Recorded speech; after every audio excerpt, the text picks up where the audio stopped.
ট্রেনটি যখন স্টেশনে পৌঁছায় তখন যাত্রীরা এক এক করে নেমে স্টেশন থেকে বের হওয়ার জন্য এগিয়ে যেতে থাকে। এমন সময় হঠাৎ করে এই পুরুষটি তার মেয়েকে নিয়ে পূর্ব প্লাজার দিকে হাঁটতে থাকে। মেয়েটি হঠাৎ থেমে যায় এবং জিজ্ঞেস করে, বাবা, আমরা ওদিকে যাচ্ছি কেন?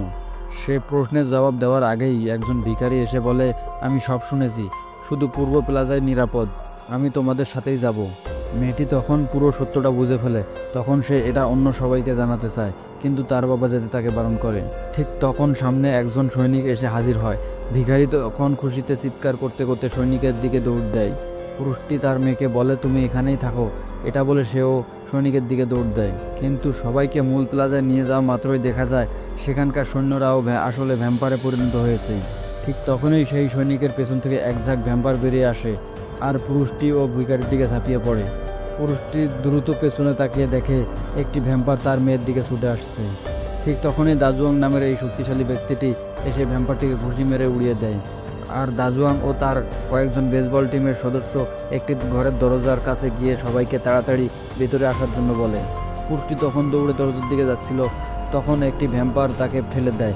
সে অনেক কষ্ট করে বাঁচতে চেষ্টা করে, কিন্তু পারছিল না। ঠিক তখনই ভিখারিটি এসে তার কাপড় দিয়ে ভ্যাম্পারের মাথা ঢেকে দেয়, আর সে পর্যায়ে লোকটি বেঁচে যায়। এরপর দাজুয়াং তখন চিৎকার করে বলে, তাড়াতাড়ি দৌড়াও।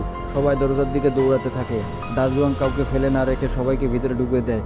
এদিকে দাজুয়াং এর স্ত্রী মেয়েটিকে নিয়ে ট্রেনের দিকে দৌড়ায়, কিন্তু তখনই বিল্ডিংয়ের জানালার কাঁচ ভেঙে পড়ে এবং অনেক ভ্যাম্পার মাটিতে ঝাঁপিয়ে পড়ে। এরপর তারা একটা বগিতে ঢুকে পড়ে, কিন্তু দরজা বন্ধ করার সময় হঠাৎ সেখানে একটি হাত দরজা আটকে দেয়।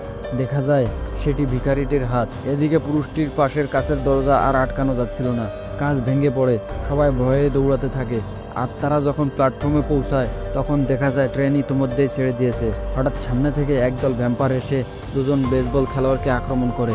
বেসবল খেলার ছেলেটি ভয়ে মাটিতে পড়ে যায়, কিন্তু পুরুষটি তাকে টেনে নিয়ে দৌড়ায়।